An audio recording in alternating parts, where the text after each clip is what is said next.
어려운 환경을 만나면요, 누구나 다 똑같아요. 사람 중에요, 힘든 일을 당하거나 갑작스럽게 질병에 걸리거나 또 사업에서 어려운 일에 부딪히거나요, 또 그리고 가족 관계에도 분란이 일어나거나 다툼이 있거나, 여러분 그런 일들 갑자기 맞게 되는 경우 우리가 살면서 늘 있어요. 여러분 그랬을 때요, 누구나 마찬가지입니다. 여러분 누구나 다 절망할 수 있고요, 누구나 다 낙심할 수 있고, 누구나 다 두렵습니다. 여러분 그렇지 않은 사람 아무도 없어요. 다 두려울 수 있고요, 다 절망스러울 수 있고요, 다 걱정스러울 수 있습니다. 여러분 그러나요, 우리 하나님께서는 우리가 두려워하며 살기를 원하지는 않으신 줄 믿으시 바랍니다. 두려울 수도 있고 걱정스러울 수도 있고 염려스러울 수 있고 낭망할 수도 있는 것은 당연한 거예요. 여러분 그것은 누구나 다 그럴 수 있지만, 우리 하나님께서는 우리가 두려움으로 살고 걱정으로 살고 염려로 살고 낙심으로 사는 것이 아니라 오늘 하나님 앞에서 담대함과 평안으로 살기를 주님께서는 원하시고 계신 줄 믿으시 바랍니다. 오늘 우리가 읽은 이 본문의 말씀은요, 제자들이 배를 타고 가는데 풍랑도 일고 바람도 일고 파도가 일어가지고 아무리 수고해도 앞으로 한 발자국도 나갈 수 없는 그런 상황 가운데서 두려움과 낙심 가운데 있을 때 예수님께서 그들에게 찾아오신 내용이 기록되어 있는 것이 바로 이 본문의 말씀이에요. 이 말씀이 다만 지금 제자들에게 찾아오는 말씀으로 들려진 게 아니라 나에게 주신 하나님의 말씀으로 들려져서 나로 하여금 어려운 환경을 이겨내고 승리하게 하시는 믿음의 거룩한 시간 되시기를 간절히 축원드립니다. 마가복음 6장 45절 46절 말씀 보면 예수님께서 즉시 제자들을 뭐 했어요? 재촉하라니까 급하게 예수님께서 서둘러서 이런 거죠. 서둘러 가지고 야야야야 빨리 너희들 집 배 타고 건너편으로 가라 하고 예수님께서 제자들을 재촉했어요. 그런 이유가 뭐냐? 자기를 뭐 하는 무리가 있었어요? 자기가 예수님께서 무리를 뭐 있어요?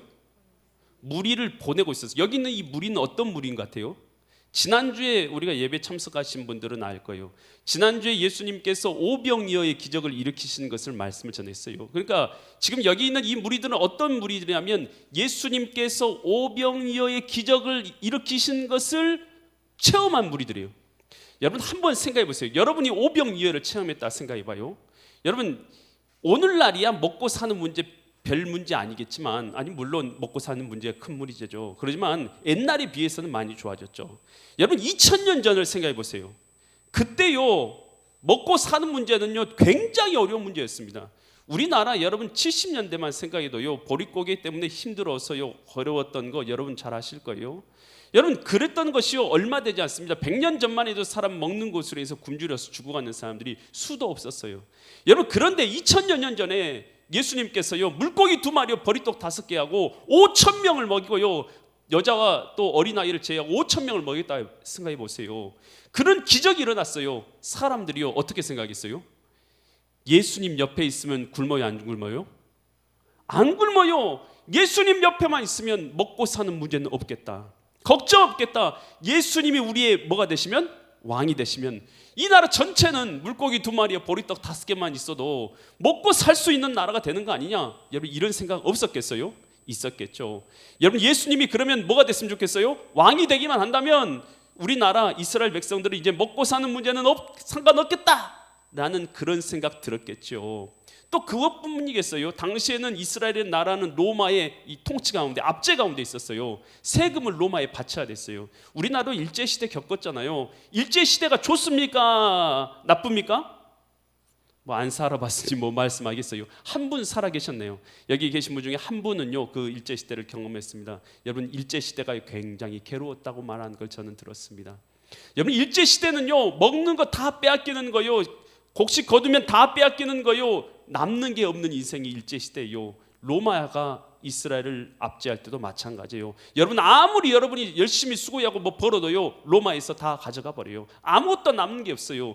여러분 그럴 때마다 얼마나 로마 군인들이 미운 생각이 들겠어요. 메시아가 나타나서 군대를 일으켜가지고 우리를 괴롭게 하는 저 로마 한순간에 무너뜨려 있으면 얼마나 좋을까.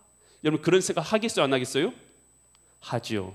예수님이 가는 곳곳마다 무리가요 수없이 따랐어요. 그러니 사람들이 생각하는 거요, 저 사람들이 예수님 따르는 저 무리들이 군대로 일어나가지고 저 로마 군대를 다 무찔러주는 그런 메시아, 우리의 왕이 예수님이 되었으면 좋겠다라고 생각했어요. 예수님이요, 경제적 메시아, 정치적 메시아가 되기를 그들은 마음 가운데 소망했던 것이에요. 내 경제적 문제도 해결해주고 우리 압제당한 것에서 해방시켜 주옵소서라는 그런 마음으로 예수님을 바라볼 때에 예수님은 경제적 메시아요, 정치적 메시아로서 그들이 받아들여지고 왕으로 세워지기를 원했던 것이에요. 무리들은 그렇게 예수님을 그렇게 추앙해서 왕으로 삼기를 원했던 것이죠. 오병이어의 기적을 체험하면서. 여러분, 그런데 예수님이 이 땅에 오신 목적, 하나님의 아들께서, 하나님께서 이 땅에 오신 목적은 뭡니까? 이 땅에서 잠시 우리가 경제적 자유를 얻고 잠시 우리가 정치적으로 오늘 우리가 뭐 떵떵거리면서 외세 어려움 당하지 않고, 여러분, 이런 문제를 해결하기 위해서 오신 것 아니죠. 오늘 우리가 죄와 사망의 권세로 말미암아 죽고 사망 가운데 던져지고 지옥에 떨어질 우리를 구원하기 위해서, 우리의 죄를 대속하여 주셔서 우리로 영생의 삶을 누리도록, 하나님 나라의 자녀로서 영생의 삶을 살도록 하기 위해서 하나님의 아들 독생자 예수님이 이 땅에 오신 줄 믿으시 바랍니다. 그래, 예수님이 오신 사명은 이거예요. 죽으러 오셨어요. 온 세상 모든 사람의 죄를 자신이 다 짊어지고 십자가상에서 자기의 생명을 내어줌으로 말미암아서 모든 사람의 죄값을 대속하신 거예요. 그 생명값을 신의 목숨으로 대신하기 위해서 이 땅에 오신 거예요. 그것이 바로 예수님이 이 땅에 오신 목적이에요. 잠깐 우리가 원하는 메시아가 왕이 되는 것, 그래서 정치적인 왕이 되고 그리고 군대를 일으켜가지고 폭군이 되어져서 나라를 압제하고 그리고 다스리고 그리고 로마에서 해방시키기 위해서 오신 것이 결코 아니라는 것이에요.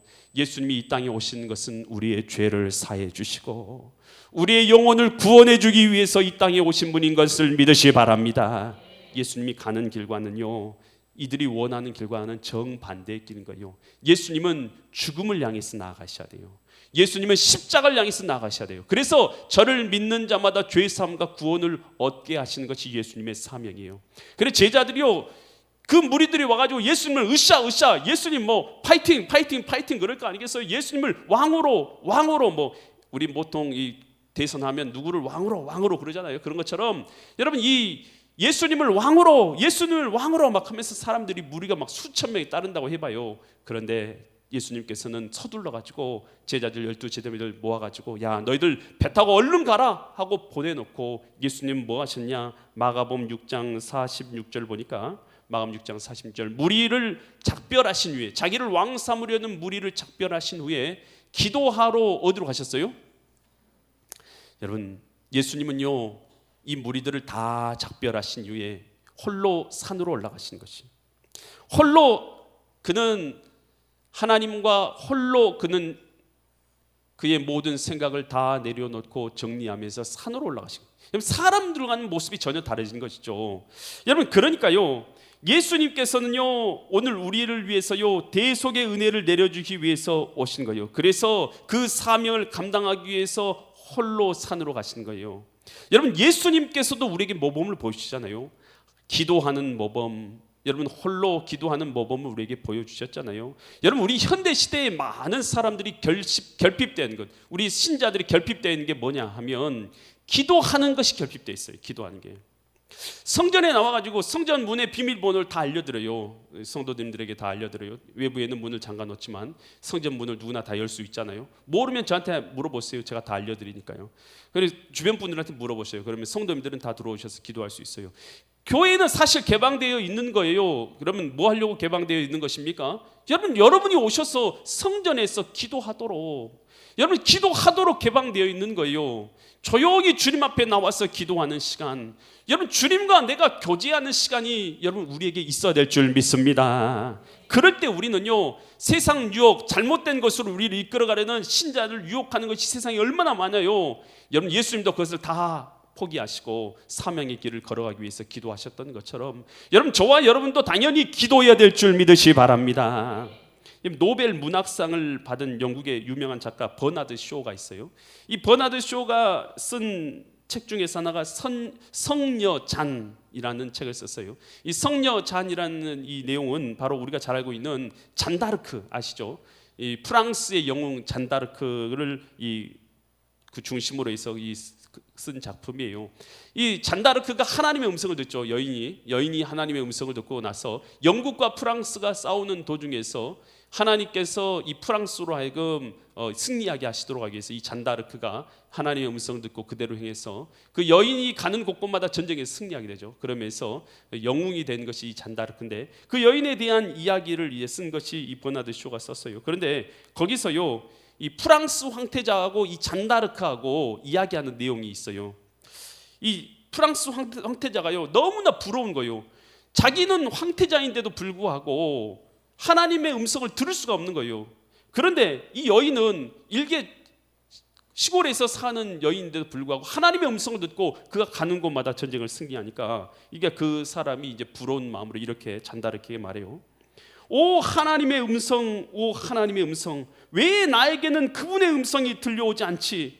당신은 왕이 아니라 바로 내가 왕인데 라고 이 잔다르크 앞에서 그렇게 말합니다. 잔다르크가 이 황태자의 말을 듣고는, 이 프랑스 황태자의 말을 듣고는 이렇게 말해요. 하나님의 음성은 분명히 당신에게도 들려옵니다. 그러나 당신이 그 소리를 들으려 하지 않고 있는 것입니다. 당신은 저녁에 그 소리를 듣기 위해 고요한 들판에 홀로 앉아 있는 일이 없습니다. 안젤루스의 종이 울릴 때, 당시에는 하루에 3번씩 종이 울렸어요. 아침 6시, 정오, 그리고 저녁 6시. 그때 종이 울릴 때 기도를 했어요. 안젤루스의 종이 울릴 때 당신은 십자가를 긋기는 했지만 단지 그것뿐이었어요. 만일 당신이 진정으로 기도를 드리고 종소리가 그친 뒤에도 허공에 울리는 그 여음에 귀 기울였다면 당신은 분명히 나와 같이 그 음성을 들을 수 있었을 것입니다. 여러분, 하나님께서 음성을 안 들려주신 것이 아니에요. 여러분, 지금 이 시간도요, 성경 말씀을 통해서 하나님께서 내게 말씀하고 계신 줄 믿으시 바랍니다. 말씀이 안 들려지는 게 아니라 말씀을 안 듣는 것뿐이에요. 여러분, 우리가 주님 앞에요, 그렇게 귀 기울여서 주의 음성을 듣고 있는지 우리가 스스로 생각해 봐야 돼요. 기도할 때에, 말씀을 읽을 때에 우리가 과연 하나님의 음성에 귀 기울여서 주의 음성을 듣고 있는가? 하나님은요, 내가 하나님이다 라고 그렇게 음성으로 안 들려주셔요. 어떻게 들려주세요? 여러분의 영혼을 깨우쳐 주시죠. 여러분, 영혼을 깨우쳐 주시는 줄 믿으시 바랍니다. 주님의 음성으로 여러분을 깨우쳐 주셔요. 헨리 나우엔이 쓴 책이요, 두려움에서 사랑으로라는 이 책이 있어요.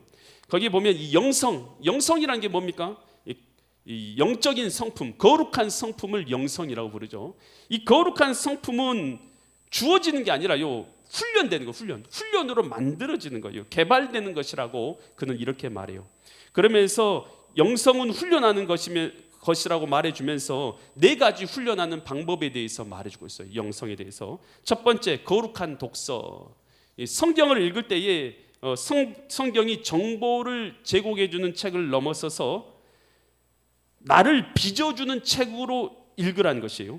성경을 분석과 토론으로 읽기보다는 하나님이 원하시는 사람으로 나를 세워주는 책으로 읽으라는 것이에요. 그러니까 성경 말씀은 그냥 있는 게 아니라 나를 빚어주는 하나님의 음성이 있다는 걸 깨달으면서 성경책을 읽으라는 것이에요. 두 번째, 침묵 기도로 저는 이렇게 생각하는데요. 침묵하면서 이 하나님의 말씀을 묵상하고 침묵 속에서 되새김질할 때에 하나님의 말씀이 내면 속에서 역사하신다. 머리로 받아들인 말씀이 내 가슴으로 내오고 가슴에서 내 삶으로 체계화되는 것, 이게 바로 신앙생활 아니겠습니까? 그래서 침묵 기도가 중요하다. 또 공동체 생활, 경건, 이 영성이라는 건 공동체 생활을 통해서 만들어지는 거예요. 공동체가 없으면 사람은 개인주의적이고 자기중심적이 되는 거예요. 개인주의적이고 자기중심적이죠. 공동체 생활 안 하니까. 그런데 공동체 생활하면 어떻게 됩니까? 겸손을 배우게 돼요. 섬기면서 겸손을 배우게 되는 것이죠. 또 이 영성을 개발하기 위해서 봉사를 얘기하고 있어요. 봉사는 사람을 섬기고 사랑하는 것이에요. 그래서 하나님의 마음을 알게 되는 거예요. 나보다 더 연약한 지체들, 도움이 필요한 지체를 섬기는 것, 이게 봉사 아니겠습니까? 그러면서 하나님의 마음을 알게 된다라는 것이에요. 그리고 영성이라는 것은요, 이것은요, 훈련돼야 돼요. 훈련이 없이 영성은 개발되지가 않는다라는 것이에요. 그래서 기도하는 것, 왜 나는 기도를 잘 못할까? 훈련이 안 돼서 못하는 것입니다. 여러분, 설교 말씀, 여러분 왜 나는 설교 잘 못할까? 여러분, 설교도 훈련입니다. 여러분 기도하는 것도 훈련이고 설교도 훈련이고 여러분 하나님 말씀을 계속해서 묵상하는 것도 훈련이에요. 훈련이 지속될 때에 그로부터 하나님과 영성이 깊어져서 여러분 하나님과 교제할 수 있는 것이 자연스러워지는 것이죠. 누가복음 22장 39절에서 이렇게 말해주고 있어요. 예수님께서 나가사 뭘 따라서요? 습관 늘 하는 것이죠. 습관을 따라서 감람산에 뭐하러 가셨을 것 같아요? 감람산에 기도하러 간 줄 믿습니다.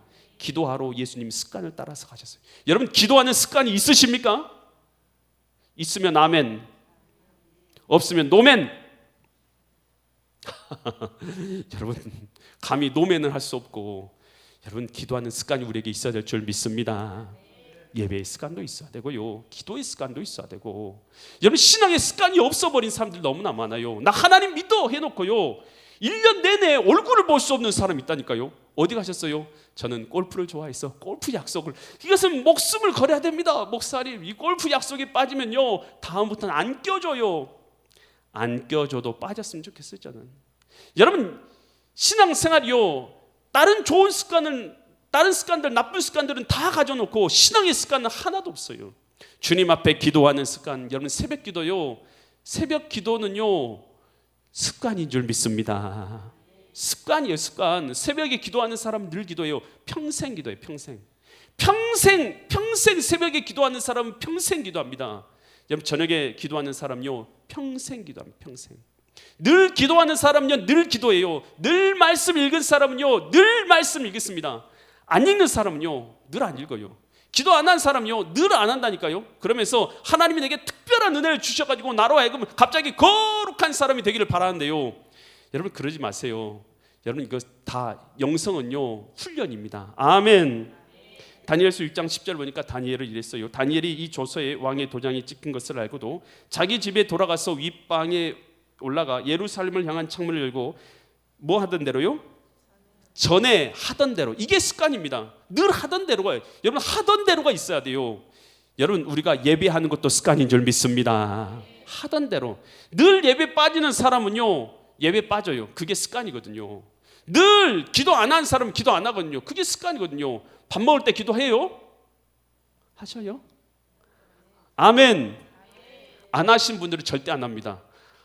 여러분 기도하세요. 그것도 습관이에요. 기도하는 것도 습관이에요. 습관을 잘 들여야죠. 하나님 앞에 감사 기도를 드리세요. 먹을 때 이거 하나님 주신 것 일용할 양식을 내게 주셔서 감사합니다. 하나님께 기도할 수 있기를 간절히 부탁드립니다. 기도하세요. 이거 신자잖아요. 하나님의 살아계신 걸 믿는 사람들은 당연히 기도할 줄 믿습니다. 다니엘도 하루에 3번씩, 죽인다 해도 하루에 3번씩 기도한 거예요. 여러분 우리 죽인다는 사람 없어도 우리 기도 안 하잖아요. 우리 습관이 잘못 들어서 그래요. 여러분 우리가 기도하는 습관, 예배하는 습관 잘 들여야 될 줄 믿습니다. 여러분 이 코로나가 참 어려운 게 뭐냐면요, 기도의 습관, 예배의 습관을 다 망쳐버렸어요. 그래가지고요 목사님 왜 안 나오셨어요? 그러면 목사님 저 예배 드렸는데요. 어떻게 드렸는데요? 인터넷을 통해서 드렸습니다. 인터넷을 통해서 드렸대요. 여러분 인터넷에서 드린 거하고 여러분 성전에 나와서 드린 거하고 똑같습니까? 여러분 성전에서 드린 것은요 우리의 마음이 드려지고 정성이 드려지고 우리의 물질이 드려지고 우리의 시간이 드려진 줄 믿으시기 바랍니다. 여러분 경건이란 건 다른 것이 아니에요. 하나님을 두려워하는 마음으로 정성을 다해서 하나님을 예배하는 상태, 이게 경건인 줄 믿습니다. 여러분 이 경건이요 우리의 인생의 목적, 신자의 인생의 목적은 우리가 뭐가 되는 게 아니에요. 경건을 이루는 것이 우리의 목적인 줄 믿습니다. 이게 온전한 상태요. 늘 계속해서 경건해서 두려운 마음으로 하나님을 예배하고 정성을 다해서 섬기는 상태, 이게 바로 하나님께서 우리에게 원하시는 삶인 줄 믿습니다. 그러한 자에게 하나님께서 은혜를 주시는 것은 하나님이 하실 일이고 우리가 해야 될 것은요 경건을 이루는 것인 줄 믿으시 바랍니다. 여러분 집에서 누워서 침대에서 여러분 예배 드릴 수도 있잖아요. 혹은 그걸 가지고요 핸드폰으로 예배 드린다면서요. 그걸 가지고 또 화장실도 가더라고요. 화장실도 갔다가 어떻게 해요? 심지어는요 목욕하면서도 예배를 드렸대요. 여러분 이게 지금 예배입니까? 아니면 예배가 아닙니까? 여러분 그것은 시청이죠. 시청한 것이지 예배라고 할 수 없습니다. 예배라는 것은요 나의 마음과 중심과 정성이 주님 앞에 올려드려지는 것인 줄 믿으시 바랍니다. 이게 바로 경건이다라는 것입니다. 여러분 그래서 기도라는 것도요 습관이고요 예배라는 것도 습관이요. 여러분 주일 예배 여러분 하나님께서 주일이라는 날 하루 쉬게 해서 하나님께 예배 계셨는데 이날도 예배 못하는 사람이 하나님을 보이지도 않는 하나님을 진실로 섬긴다. 여러분 그것은 말도 되지 않는 일이에요. 여러분 이렇게 하나님이 쉬는 날까지 허락하여 주셔서 예배까지 드릴 수 있는 시간을 허락했는데도 불구하고 예배를 못 드리는 사람이 어떤 환경이 돼야 주님 앞에 예배를 제대로 드릴 수 있겠어요? 그것은 불가능한 거예요. 여러분 오늘 예배도 습관인 줄 믿으시 바랍니다. 신령과 진정을 다해서 주님을 경배해야 되는 것이요. 사도행전 3장 1절 보니까 제 몇 시 기도 시간이요? 제 9시 기도. 그러니까 이 당시에는 제 6시 기도, 9시 기도, 여러분 이런 기도가요 하루에 3번 있었던 거예요. 그래서 베드로와 요한도 이 기도 시간에 맞추어서 성전에 뭐하러 올라간 거예요? 기도하러 올라간 거예요. 여러분 우리의 삶 가운데요, 여러분 이 영적인 영성이 있는 사람 되기 원한다면 기도의 습관이 있을 수 있기를 간절히 축원드립니다. 예배의 습관이 잘 들어질 수 있기를 간절히 축원드립니다. 여러분 예배 참석만 잘해봐도요, 여러분이 하나님 앞에요 드리기를 원하는 주님의 많은 말씀들이 여러분의 귀에 들려질 것이에요. 여러분 그래서요, 여러분 예배의 습관이 제대로 들어지고 기도의 습관이 제대로 들어지고 성경이 있는 습관이 여러분의 가운데 제대로 들어질 수 있기를, 그래서 봉사하는 삶을 통해서 여러분 우리의 영성이 공동체 속에서 개발되는 은혜가 있기를 간절히 축원드립니다. 그러면서요, 지금 예수님께서 야 서둘러 해가지고 서둘러 가지고 지금 배 타고 지금 제자를 보내고, 그리고 예수님은 산으로 올라가지고 지금 기도하고 계시잖아요. 그런데 마가복음 6장 48절 보니까 어떤 어려움이 있었어요? 바람이 거스는, 바람이요 세차게 부는 거예요. 여러분 배를 타고 가는데 여러분 여름에 있는 것처럼 뭐 이 모터가 있는 배가 아니죠. 배를 어떻게 해요? 노저어서 가는 거예요. 노저어서. 여러분 노 잘 저으세요? 전 이제 이 성지순례 가가지고 이 이스라엘 가가지고 이 갈릴리 바다에서 저도 노를 한번 저어봤어요. 이거 전문가들이나 노졌지. 여러분 우리 일반인들은 노져가지고요 한 발자국도 못 나가요. 전문가들이나 노졌는 거지. 계속 구절 보여주시겠어요? 바람이 거스리니까요 제자들이 힘겹게 노를 져요. 그러니까 살살 노젓는 게 아니고 힘겹게 노를 젓는 것을 보시고 밤 사경에, 그러니까 지금 한 새벽 4시쯤이라 이렇게 생각하세요. 그런 바다 위를 걸어서 그들에게 오시는데, 여러분 보세요.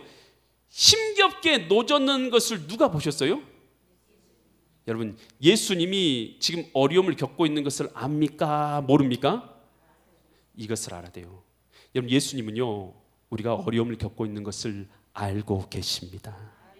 보고 계십니다. 모르시는 게 아니에요. 다 알고 계셔요.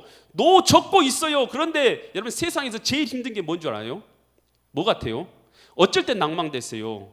아무리 노력해도 조금이라도 변화가 있으면 사람이 별로 안 힘들어요. 근데 노력을 아무리 해도 변화가 없으면 힘들어요, 안 힘들어요? 힘들어요. 아무리 노력해도 아무것도 얻지 못한다면, 아무리 노력해도 제자리걸음이라면요 사람 그때 낙심하게 돼요. 공부한 학생들 물어보세요. 영어 공부하는데 계속해서 막 단어 외우고 뭐 다 외우고 했는데 영어는 늘어요, 안 늘어요? 실력이 안 늘어. 그러면 낙심 안 돼요? 낙심돼. 그래요. 그런데 잊지 마세요. 영어 공부는요 계단식으로 올라가요. 계단으로. 아무리 공부를 열심히 하다 보면 갑자기 이렇게 성장할 때가 있어요. 그러니까 낙심하지 마요. 근데 우리가 어려울 때도 마찬가지예요. 계속 열심을 다하는데, 열심을 안 하는 게 아니라 열심을 다하는데 어떻게 해요? 아무런 한 발자국도 앞으로 나가지 못하는 환경 가운데 있을 때, 그때 사람이 낙심되는 거예요. 제자들이 그때요 낙심되고 두렵고 염려되는 거예요. 그 바다 가운데서요 아무리 노져도 한 발자국도 안 가니까요 얼마나 힘들겠어요. 그때 예수님은 보고 계시다는 거예요. 그러면서 어떻게 하냐? 마가복음 6장 49절 보니까 제자들이 걸어서 예수님이 제자들에게 오는 거예요. 근데 제자들이 그가 바다 위로 오심을 보고 유령인가에서 소리를 깜짝 놀라가지고 소리 질렀더니 50절 보니까 그들이 다 예수를 보고 놀랐어요. 그런데 이에 예수께서 곧 그들에게 말씀하시되 이르시되 안심하라 내니 뭐 하지 말라? 두려워하지 말라. 여러분 우리 하나님의 우리를 향하신 뜻은 분명해요. 두려워하는 것입니까? 두려워하지 않는 것입니까? 두려워하지 않는 거예요. 환경은 어려워요, 안 어려워요? 어려워요. 환경 어렵다니까요. 환경 힘들어요, 안 힘들어요? 힘겹게 노져 보세요. 한 발자국도 안 나간다니까요. 환경은 힘이 든다니까요. 힘이 들어요. 힘이 들고 어렵고 괴로워요. 환경도 힘들고 힘도 들고 어렵고 두렵고 낙심되는 거예요. 그러나 하나님의 나를 향하신 뜻은 두려움이 아닌 줄 믿으시 바랍니다. 주님께서는 우리가 두려움으로 사는 게 아니라 담대함으로 평안으로 이 땅을 살기를 원하신 줄 믿으시 바랍니다. 어떻게 하면 담대하고 어떻게 하면 평안할 수 있어요? 어떻게 하면 담대하고 평안할 수 있습니까? 여러분, 하나님께서요 나와 함께 하신 것을, 그 약속을 믿으면 담대하게 되는 줄 믿으시 바랍니다. 전능하신 하나님이 나와 함께 하신다. 아멘. 아멘. 한번 따라서 하세요. 예수님이 나와 함께 하신다. 임마누엘 하신다. 아멘. 여러분, 이 사실을요 선포하세요. 누구에게요? 여러분의 영혼에게. 두려울 때만, 낙심할 때마다 내 영혼아 두려워하지 마, 염려하지 마. 임마누엘 하나님께서 나와 함께 하신다. 예수님께서 이 땅에 오신 목적에 대해서 성경에서는 이렇게 말해요. 마태복음 1장 23절에서 이렇게 말합니다. 1장 보라, 처녀가 잉태하여 아들을 낳을 것이요 그의 이름을 뭐라 하리라? 임마누엘이라 하리라 하셨으니 이를 번역한즉 하나님이 우리와 함께 계시다 함이라. 여러분, 하나님이 우리와 함께 계시면 우리는 두려움을 이길 수 있는 줄 믿으시기 바랍니다. 여러분, 다윗이요 쫓기는 환경 가운데서도 누가 함께 계셔요? 하나님이 함께 계시니까 그는 두려워하지 않아요. 시편 23편 4절에서 이렇게 말합니다. 내가 사망의 음침한 골짜기로 다닐지라도, 어려운 일이 있다는 것이죠. 두려운 일이 있다는 것이죠. 그러나 해를 두려워하지 않는 이유는 뭐예요? 주께서 나와 함께 하심이라. 다윗이 힘세서 안 두려운 게 아니에요. 다윗도 두려워요. 자기보다 강한 사람 만나면. 그러나 하나님이 함께 계신다는 이 믿음이 있기 때문에 두려움을 이길 수 있는 줄 믿으시기 바랍니다. 여러분, 이 데이비드 리빙스턴이라는 선교사님이 있어요. 그는 이 아프리카 지역에서 오지에서 선교를 했죠. 참 어려운 일들을 참 많이 만났어요. 그 리빙스턴 선교사님이요 83세의 나이로 영국의 블레스코 대학에서 이제 강연을 하게 돼요. 강연하게 되면서 자기가 당했던 어려운 일들을 망해요. 그도 결혼했었는데요. 결혼해서 그 아내도 같이 갔다가 리빙스턴 선교사님의 아내가 갑작스럽게 죽게 돼요. 바로 선교 가자마자 죽게 돼요. 그랬을 때도 그는 두려워하지 않고 잘 이겨냈어요. 또 그리고 이 목숨을 잃을 뻔한 이 사자를 만나기도 해요. 선교하러 가다 사자를 만나기도 하고, 또 여러 가지 들짐승의 위협을 많이 당합니다. 그뿐만 아니라 말라리아 같은 여러 질병을 당하기도 하고 고통을 당하기도 하고, 또 그들 원주민들이요 그를 위협하기도 해요. 그런 위협들을 막 당해. 그럼에도 불구하고 평생을 그곳에서 선교하잖아요. 어떤 사람이요 그 이야기를 다 듣고 나서 학생이 손을 들고 말해요. 어떻게 그렇게 두렵고 염려되고 힘든 일들을 많이 당하셨는데 어떻게 지금까지 끝까지 그 사명을 잘 감당할 수 있으셨습니까? 라고 물어봐요. 그랬더니까 이 리빙스턴 선교사님이 이렇게 답변을 해요. 환경과 문화가 다른 사람들 사이에서 복음을 전파하는 일은 생각보다 어려운 일이었습니다. 그 환경 속에서 내가 이길 수 있었던 것은 세상 끝날까지 나와 함께 하시겠다고 약속하신 예수님의 말씀이었습니다. 내가 너와 함께 하리라, 그 약속의 말씀을 붙잡았기에 나는 어떤 환경 가운데서 이길 수 있었습니다 라고 말한 것이에요. 여러분, 전도자 요한 웨슬레가요 이런 말했어요. The best of all is God is with us. 가장 최선의 것은 하나님께서 나와 함께 하시는 것이다. 이제 최고의 것은 뭐냐? 최선의 것은 뭐냐? 여러분, 하나님이 나와 함께 하시면 되는 줄 믿으시 바랍니다. 이사야 41장 10절에서 이렇게 말합니다. 두려워하지 말라, 내가 너와 함께 함이라. 놀라지 말라, 나는 내 하나님이 됨이라. 내가 너를 굳세게 하리라. 참으로 너를 도와주리라. 참으로 나의 의로운 오른손으로 너를 붙들리라. 마태복음 28장 20절에서 주면 이렇게 약속하십니다. 내가 너에게 분부한 것을 가르쳐 지켜 행하라. 볼지어다 내가 세상 끝날까지 너희와 항상 함께 있으리라. 여러분, 우리 하나님의 약속, 함께 인다는 약속을 꼭 붙잡을 수 있기를 바랍니다. 이 땅을 살아갈 때 누구나 다 두려워요. 누구나 다 힘들어요. 누구나 다 외로울 수 있어요. 괴로울 수 있어요. 여러분, 그럴 때요 낙심하는 거 그거 당연한 것입니다. 절망하는 거, 두려운 거 당연한 것입니다. 그러나 우리 하나님은 우리가 두려움과 염려로 살기를 원하고 있지 않으신다는 것입니다. 우리가 두려움을 이기는 건 나와 함께 하신다는 주님의 약속을 믿을 때만이 우리는 두려움을 이기고 환경을 이기고 승리의 삶을 살아가게 된 줄 믿으시기 바랍니다. 오늘 그렇게 주님 안에서 승리하시는 믿음의 거룩한 성도님들 되시기를 예수 그리스도의 이름 받들어 간절히 축원드립니다. 기도드리겠습니다. 하나님 아버지, 우리는 여러 가지 두려운 일들을 자꾸만 만납니다. 다치기도 하고 병에 들기도 하고 사업에서 어려움을 당하기도 하고 직장과 사업에서 인간관계로 두려운 일들을 만나기도 하고 걱정과 근심에 잠 못 이룰 때도 있습니다. 하나님 아버지, 그러나 하나님께서는 우리가 두려워하고 염려하지 않기를 원하고 계신 줄을 믿습니다. 두려워하지 말라, 내가 너와 함께함이라 약속하신 주님, 그 약속의 말씀 우리가 붙잡게 하여 주시어서 담대함으로 이 땅을 승리로 살아가게 하여 주시옵소서. 오늘도 우리 가운데 함께 하신 주님의 은혜와 사랑에 감사드리며 존귀하신 예수 그리스도의 이름 받들어 간절히 기도드립니다.